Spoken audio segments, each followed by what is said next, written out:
Gather around as we spill the tea on cybersecurity. We're talking about the topic in a way that everyone can understand. I'm your host, Jara Rowe, giving you just what you need. This is the Tea on Cybersecurity, a podcast from Trava. Thanks for tuning in to another episode of the Tea on Cybersecurity. Trust and transparency. Those are two fundamental principles of cybersecurity. And on this episode, we explore why they're indispensable in today's digital world and their direct impact on our security. But as we know, I'm not the expert, but I definitely have one with me. Let's dive into practical insights and tips from Boomer, the Vice President of Security and Compliance at BlackInk IT. Hi, Boomer. Hello, just another day in cybersecurity. If you could go ahead and introduce yourself to our listeners, that'd be fantastic. My name's John Boomershine, aka Boomer. It's a built-in nickname. I've been in the IT space for, I'm embarrassed to say, almost 40 years. In cybersecurity and compliance, the last handful of years. I work for an organization based in Indianapolis where I like to say the sun doesn't set on the networks we manage and secure.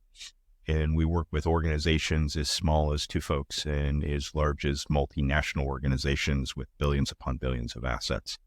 I think what that has afforded me over recent months and years in my career is an opportunity to see different businesses and how they handle both security and compliance. It helps to give me a sense of why trust and transparency are such cornerstones of really securing a business and staying compliant. Can you briefly explain why trust is such a critical component in cybersecurity and especially for businesses? I think it's foundational to everything we do in cybersecurity. Understanding that whether it's the system, the data, the organization, the platform, that we have trust is a foundation to begin, whether it's a transaction, multi-factor authentication, the ability to identify and validate who we are, to maybe even secure communication where we know that both parties are encrypting the data, or then understanding that when I share data with a third party, that they're going to protect it as much as I protect it in order to protect my customers and organizations. So trust is foundational to both the relationship, interpersonal relationship, B2B relationship. Then also we're having to convey that trust to our customers. How do they know as a business that we're looking out for them? Too often now folks think businesses are just out for profits. And there's examples in the media of that. But I think there are also a lot of businesses that are concerned and focused on being a trustworthy agent and in protecting the data and systems that so many rely on. How can a business effectively communicate their practices when it comes to data handling and privacy for the customer?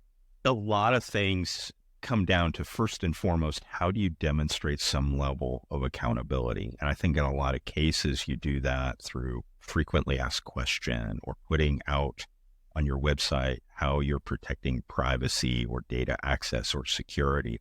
Including that and building that confidence in your security practice right through dissemination and communication about them, I think begins to mitigate concerns that, okay, yeah, they're thinking about the right things. This notion of privacy is bubbling up more and more. And there's 3 primary tenets that I deal in. One's security, one's compliance, and one's privacy. And at the core, what we're trying to do is ensure the data that is shared remains private through different aspects of secure and compliant operations, helping individuals or organizations understand where those controls are. If I think about it from a business perspective, an organization should adopt some type of security framework, whether it's the NIST Cybersecurity framework or whether it's the CIS version 8. I'm a big fan of CIS version 8 because it's been around for so long. But what's also very nice about it is it's prescriptive, right? It helps guide an organization on how to protect and establish basic levels to advanced levels of cyber hygiene. But also as a consumer, knowing that there are these frameworks out there that organizations are trying to adopt to protect data. Again, it's that education And then the last thing is, and we all do it, right, is consumers, we blow through end user licensing agreements. I watch my kids when they were a little bit younger wanting to download games to their phones, right? Because we've all been there as parents. But yet, if you begin to look at that, why does a game need access to a microphone or a camera? And understanding that, and I think that's where you have to be open and understand, I have a responsibility as a consumer to read that agreement. As a developer, I need to put everything out there so that we can all come together and protect each other. On the T on cybersecurity, we talk a lot about frameworks and things like that, but we've not really gone into the CIS version 8. So can you give just like a high level explanation of what that framework is? The CIS controls originate from a company by the name of the Center for Internet Security. And there are 18 different controls that incorporate 153 different safeguards. And there are different levels of implementation. So as you think about this, there's 18 different sections. And the first one, I'll use boomer speak. It's, well, what do you have? What technology, what hardware are you using? If I'm trying to use the CIS framework and I'm trying to get to what we call implementation group 1 or basic cyber hygiene, I know that I have to be able to inventory the assets that make up my enterprise. Well, okay, that's pretty easy. We're all sitting here with laptops that our companies usually give us, or maybe they give you access to a virtual desktop and you're able to use your own device. But wait a minute, I have this personally owned cell phone that I'm using to get to email and to my Microsoft Teams or maybe my Google Drive for my company. What's the relationship of the company to that cell phone of mine? If my company's allowing me to get data, then I may need to allow them to control a small aspect of that phone in order to protect that data. Well, in the first control, we're trying to understand are cell phones part of the enterprise asset? That's one component and the first component of the controls. Now they're put in order from 1 through 18. And the one at 17 is always one that I'm interested in, the incident response management, understanding who's going to do what in the event of an incident. I live in the time and place that I believe it's not a matter of if something's going to occur, but when. And in an Eagle Scout, I always want to be prepared. An incident response plan, having that in place, having sat down with my team to understand the who, what, when, where, and why, that's all part of this framework, right? And in IG1, understanding who's going to be on the team and having the plan, that's why I like CIS a lot. They've put a lot of thought into it. NIST has recently come out with their Cybersecurity Framework 2, and it's integrated with other NIST standards. Regardless, and again, back to this theme of trust, transparency, and the notion that it takes a team, bring a framework into that relationship. Adopt some type of cyber framework to assist your team. And while it doesn't come out in CIS and say trust or transparency, is giving you the foundation to provide evidence of it. And that's why I'm such a believer in the different frameworks. Thinking back to like data collection and usage again, so what information should companies be transparent about regarding those aspects? I think that's a tough one because in this day and age, there's this belief that there really is no privacy, or at least sometimes that's what runs through my head. And when I get into websites, I always wonder, what are they actually tracking? In a lot of cases, you can go find that information, but it's not the first thing on my list. I think in order to be transparent, you need to make sure your privacy policy is out there and that you also have ready access for the consumer or even internally in a business members of your team to understand what they are tracking, what data they are pulling and seeing from a browser. What's very interesting to me is that I go to a grocery store and every week, and I come home and about 3 weeks later, I start to get these coupons that very much look like what I bought a few weeks back. And that tells me that by typing in or swiping that card, that frequent shopper card, they're tracking a lot of data. And yeah, I signed up for the card because I wanted the savings, but yet, okay, they've got all this data and they're giving me coupons. Great. But who else is getting that data? And what I know from working with different grocers, that data is paramount to how they allocate shelf space, and they are supposedly de-identifying the data and sharing it with other manufacturers so that they can build these big analytics models on, okay, here's this old 60-year-old guy that shows up at a store and gosh, he must like to cook because he buys these things. What are they able to discern about me? I think if we're going to be a team, whether it's business to business or business to consumer, we have to be clear and transparent about the data we are collecting. And if business is not transparent, regulatory agencies are going to step in and force you there. And we're already seeing that with the different privacy acts and the different states and what have you, because businesses aren't being that transparent. But I don't see anything, I guess as a consumer, I'm more apt to trust someone who's upfront and telling me about it and making it easy for me to do my own research about, should I trust you? So we've given some tips of like how to get everything in order, but what are some of the biggest challenges businesses face in maintaining transparency and trust when it comes to their cybersecurity practices? I think the biggest challenge is we live in a litigious society and everybody's trying to blame everybody for what's going on rather than saying, okay, events happen. How can we come together? I've been a party to way too many phishing incidents that lead to business email compromise. And that leads to all sorts of activities, whether it's banking transactions that are fraudulent or the giving access to systems.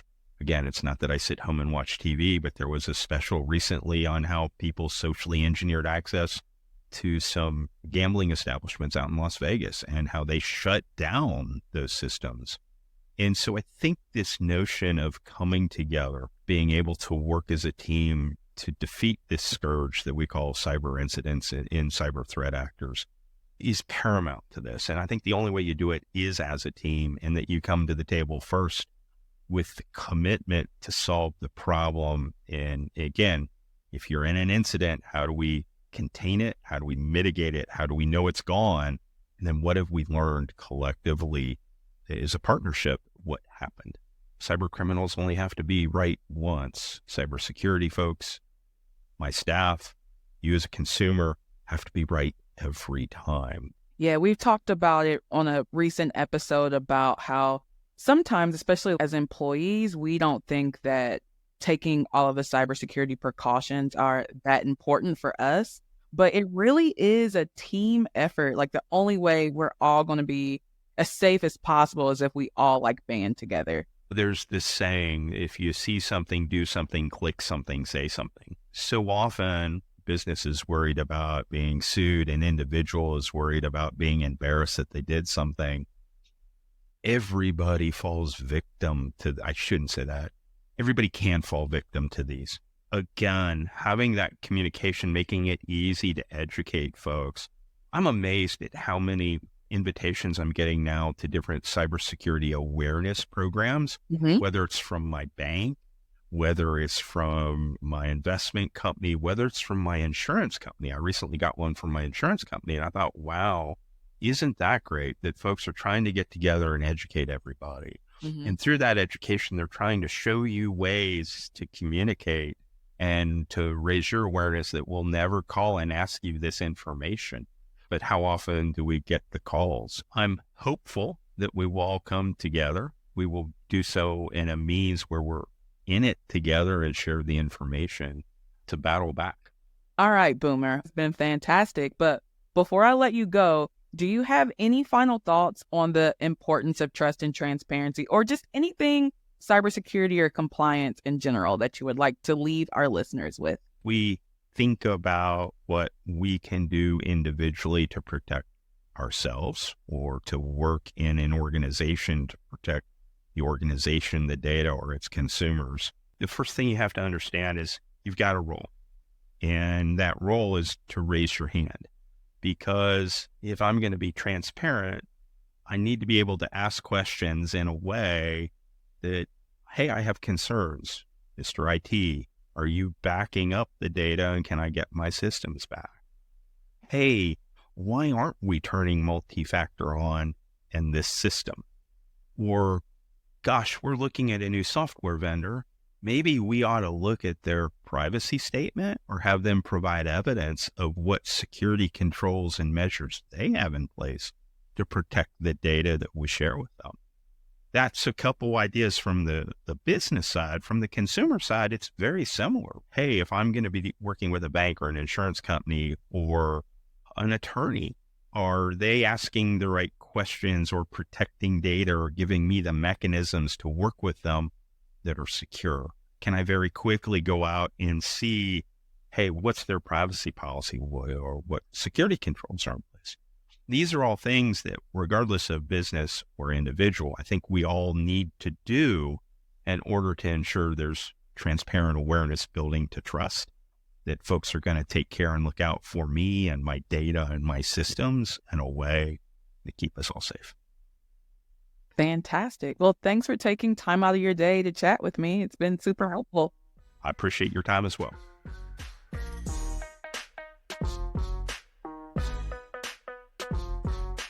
Now that we've spilled the tea on trust and transparency, it's time to go over the receipts. So one thing that Boomer told me is that trust is just foundational for cybersecurity in general. And especially when we think about it from a business aspect, we want our customers to be able to trust that we're doing the right thing with their information. And so even if we needed to work with a third-party vendor, we want them to have the same amount of trust in our customers' data that we do. So we want to make sure that everyone is on the same page and that's going to do the appropriate things with the information that is collected, and then be transparent with the customer about what that looks like. Another receipt that I have is how Boomer was talking about what to do if an incident were to actually happen. And he stressed the importance of pulling people into the conversation, into the fold from the beginning. Let them know something happened.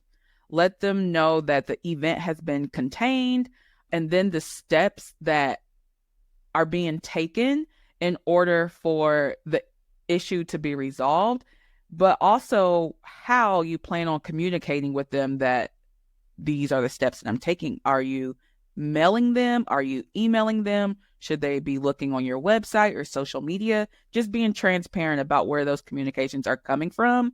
And then it's also important to keep us all updated the entire way until the issue is fully resolved.